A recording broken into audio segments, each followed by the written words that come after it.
Je viens de faire une initiative parlementaire, de contrôle parlementaire. Je viens d'adresser une question écrite à 3 membres du gouvernement, à savoir Madame la ministre d'État, ministre de portefeuille, Madame la ministre des Mines et Monsieur le ministre des Finances de la République démocratique du Congo au sujet de la signature par les 3 membres du gouvernement d'un accord de jointe venture avec la société Primera. La société Primera est une société de droit des Émirats arabes unis. Au terme de cet accord, il est indiqué que la société Primera et la République démocratique du Congo créent ensemble des sociétés Primera RDC. 2 sociétés Primera RDC. L'une, Primera Gold, pour l'or, et l'autre, Primera Metals, pour le 3T. Mesdames et messieurs la presse, il s'agit d'une mafia organisée. Pourquoi? Chaque société Primera n'apporte que $20 000. Je dis bien $20 000. Primera Gold, $20 000. Primera Metals, $20 000. Et dans les $20 000, la RDC apporte 9 000 et la société Primera n'apporte que 11 000. Mais à cause des 11 000 $, les 3 membres du gouvernement accordent un monopole pendant 25 ans pour l'or, pour le coltan, pour la cassiterie, pour le cobalt, bref, 3T pendant 25 ans pour toutes les provinces du Nord Kivu, du Sud Kivu et du Maniema. Mesdames et messieurs, c'est inadmissible. Maintenant, en termes d'obligation, la République démocratique du Congo s'engage à engager la société Sakima, qui est propriétaire de tous ces gisements, à signer un accord avec la société Primera pour 25 ans, en sorte que, à raison de seulement 11 000 $, Primera soit la seule société à pouvoir commercialiser l'or congolais, soit la seule société à pouvoir commercialiser le coltan, le cobalt, la cassiterite pendant 25 ans. Et ce n'est pas fini.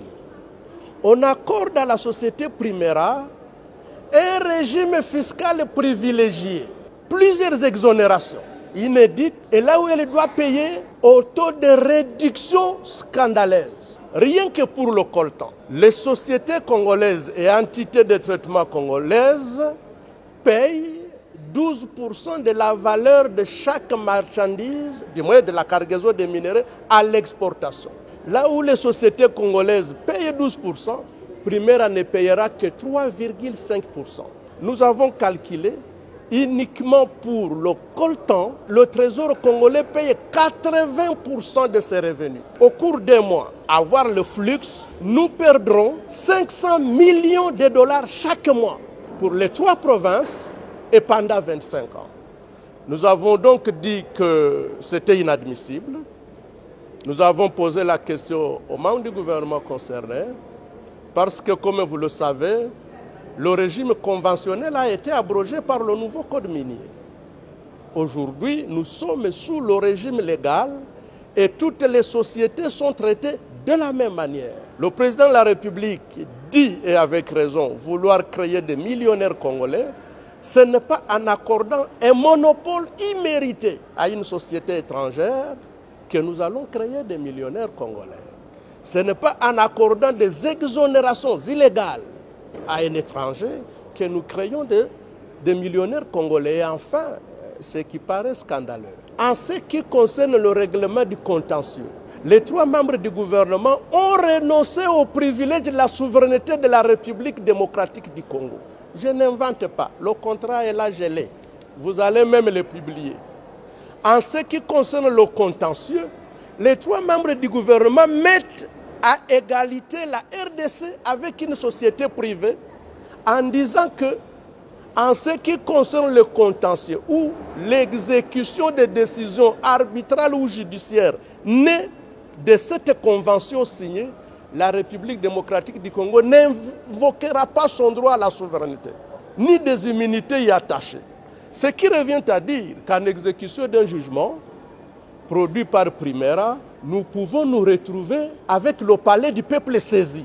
les comptes du trésor public saisis. Le palais de la nation, des immeubles, les symboles de souveraineté ne sont pas protégés. Disons que ce n'est pas normal.